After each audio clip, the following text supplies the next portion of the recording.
Hello everyone. आज का हमारा टॉपिक है immunity. Immunity means resistance of body. मतलब बॉडी किसी भी फॉरेन एंटीजन के लिए जो भी रिस्पॉन्स दिखाती है वो एक अपनी सिस्टम होता है कि इम्यून सिस्टम, उसकी वजह से दिखाती है। तो अब डिटेल में स्टडी करेंगे आज इम्यूनिटी के बारे में।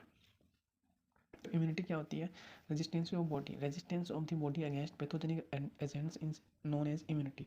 पैथोजेनिक एजेंट्स कौन से होते हैं? कोई भी फॉरेन एंटीजन हो गया उसको body as a pathogenic agent ले सकती है। टाइप्स ऑफ इम्यूनिटी कौन सी होती है? इम्यूनिटी के दो टाइप होते हैं mainly, innate immunity, acquired immunity. Innate immunity जो होती है, इनबॉर्न इम्यूनिटी भी उसको बोलते हैं, और एक्वायर्ड इम्यूनिटी जो होती है वो through the life time achieve की जाती है। तो एक्वायर्ड इम्यूनिटी दो टाइप की होती है, पैसिव एंड एक्टिव। एक्टिव के भी दो टाइप होते हैं, नेचुरल एंड आर्टिफिशियल। पैसिव के दो टाइप होते हैं, नेचुरल एंड आर्टिफिशियल। अपन इनेट इम्यूनिटी को देखते हैं क्या क्या होता है। Innate immunity, no need to prior contact to antigen. Innate immunity में किसी भी एंटीजन की कोई भी कॉन्टैक्ट की जरूरत नहीं होती।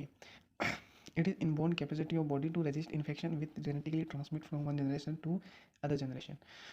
ये इनबॉर्न कैपेसिटी होती है अपनी बॉडी की, किसी भी इन्फेक्शन के लिए रेजिस्टेंस प्रोवाइड करती है अपनी बॉडी को। ये जो है जेनेटिकली ट्रांसमिट होती है एक जनरेशन से दूसरी जनरेशन में। Example of innate immunity are inborn immunity against a particular disease into a specific species, race and individual. Innate immunity का एग्जाम्पल होता है कि किसी भी पर्टिकुलर स्पीसीज़ में, रेस में, या फिर किसी भी इंडिविजुअल में कोई भी किसी पर्टिकुलर डिजीज़ के प्रति रेजिस्टेंस होता है। It is provide by epithelial surface, cellular factors and humoral factors. ये एपिथेलियल सरफेस अपनी स्किन का सरफेस होता है, आउटर लेयर, वो भी कई सारे बैक्टीरिया वायरसेस से अपन को बचाता है। सेलुलर फैक्टर और ह्यूमरल फैक्टर इसमें अब हम देखते हैं सेलुलर फैक्टर कौन से कौन देते हैं। Cellular factor involve into innate immunity are phagocytosis, inflammation and fever. Cellular factors में फेगोसाइटोसिस, इन्फ्लामेशन, फीवर इंक्लूड किए जाते हैं। फीवर जो होता है स्टिमुलेट करता है प्रोडक्शन को इंटरफेरोन के, जो कि हेल्प करते हैं रिकवरी फ्रॉम वायरल इन्फेक्शन वगैरह से। Humoral factor involve into immunity innate immunity are C reactive proteins. C reactive proteins क्या होते हैं? It play role in resolution of inflammatory process. मतलब इन्फ्लामेटरी प्रोसेस में ये रोल प्ले करते हैं। अपना लाइसोजाइम हो गया ह्यूमरल इम्यूनिटी में, और बैक्टीरियासाइडल एंजाइम्स होते हैं, इसमें सलाइवा, टीयर, सीमन, ये सब होते हैं। पेयर पैचेज जो कि अपने इंटेस्टाइन में होते हैं, bactericidin and hydrochloric acid in stomach, ये सभी अपने को इम्यूनिटी प्रोवाइड करवाते हैं, जो कि अपने इनबोर्न होती है। अब नेक्स्ट अपन देखते हैं acquired immunity. The immunity acquired during life, not inherent of an individual, is known as acquired immunity. Acquired immunity during life time achieve की जाती है ना। There are two types of acquired immunity, active and passive. अपन पहले देख चुके हैं active and passive. अब एक्टिव इम्यूनिटी को देखते हैं। Active acquired immunity, it is the immunity of resistance develop by host body.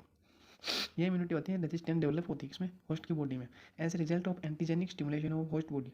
Antigenic stimulation अपनी बॉडी प्रोवाइड करवाती है, उसके द्वारा ये डेवलप होती है। It is use to prophylaxis to increase resistance power before attacking of pathogen. मतलब इसको एक प्रोफाइलेक्सिस अपन यूज़ कर सकते हैं कि कोई भी पैथोजन अपने को अगर अटैक करेगा तो उससे पहले ही अपन उसको प्रिवेंट कर सकते हैं। Both cell-mediated and humoral immunity take parts. There may be two types of active acquired immunity: natural active acquired immunity and artificial active acquired immunity. Natural में कौन सी होती है? This immunity acquired or developed after a natural infection of a body.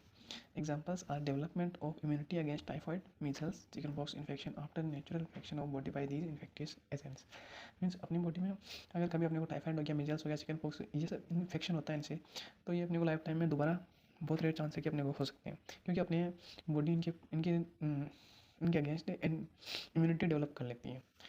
Artificial active acquired immunity, this immunity acquired और developed artificially by vaccination, live, killed और toxoid vaccine. For example development of immunity against polio, TB, giving of PV and BCG vaccine. जैसे polio के लिए अपन oral polio vaccine पिलाते हैं, और TB के लिए bacillus Kamet urine vaccine provide करवाते हैं, जिससे अपने को टीबी एंड पोलियो के अगेंस्ट इम्यूनिटी डेवलप हो जाती है। पैसिव एक्वायर्ड इम्यूनिटी कैसे क्या होती है तो देखते हैं। Passive acquired immunity, body cells do not take any active part in production of antibodies and the person is only immunise by prepaid और readymade antibodies from other host. Passive immunity में कोई भी एक्टिव सेल का कोई active role नहीं होता इसमें antibody production में। जब कोई भी एंटीबॉडी होती है वो रेडीमेड ही प्रोवाइड करवाई जाती है। This immunity is temporary and give less effective protection without immunological memory.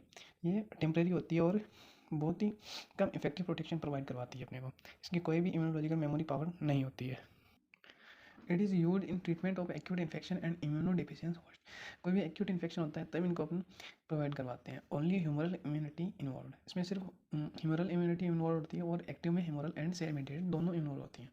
There are two types of passive acquired immunity, natural passive immunity and artificial passive immunity. Natural कौन सी होती है? Transmission of antibody from mother to foetus through placenta IgG antibody and through milk और cholesterol of mother IgA। मतलब IgG and IgA जो antibodies होती हैं वो मदर से फीटस में या फिर न्यू बॉर्न बेबी में जाती हैं, वो नेचुरल पैसिव इम्यूनिटी का एग्जांपल है। आर्टिफिशियल पैसिव इम्यूनिटी क्या होती है? This immunity is produced in A host by giving injection of readymade antibodies. This immunity is effective only for 10 days. There are antitoxic serum produced by injecting of toxoid into holes। मतलब holes में toxoid insert करवा दिया जाता है, जिससे उसके serum को फिर निकाल लिया जाता है और उससे एंटीटॉक्सिक सीरम बनाया जाता है। Like ATS anti tetanus serum, diphtheria antitoxin and IVIG intravenous immunoglobulins use in myasthenia gravis. Convalescent serum recovering patient serum also use as an artificial passive immunity. Convalescent serum जो होते हैं recovering patient serum होता है जो कि artificial passive immunity में use किया जाता है। Classification of immunity based on development and cell involvement. Best immunity का क्लासिफिकेशन है एक और अपना, जो सेल इन्वॉल्वमेंट एंड डेवलपमेंट के बेसिस पर होता है। तो कौन से cellular immunity, cell mediated immunity, humoral immunity और B cell immunity. Cellular immunity में अपन देखते हैं this immunity develop by T lymphocytes, it produce major defence against virus, fungus and few bacteria. Humoral immunity और बी सेल इम्यूनिटी देखते हैं। This immunity develop by immunoglobulins produce by B lymphocytes. Plasma cells derived from a B lymphocyte produce 5 types of antibodies immunoglobulins like IgA, IgT, IgE, IgM and IgG। immunoglobulins are diverse group of plasma polypeptides, means glycoproteins के बने होते हैं that bind antigenic proteins and serve as one of body's primary defense against disease। Thank you, ये था अपना immunity का topic. Thank you.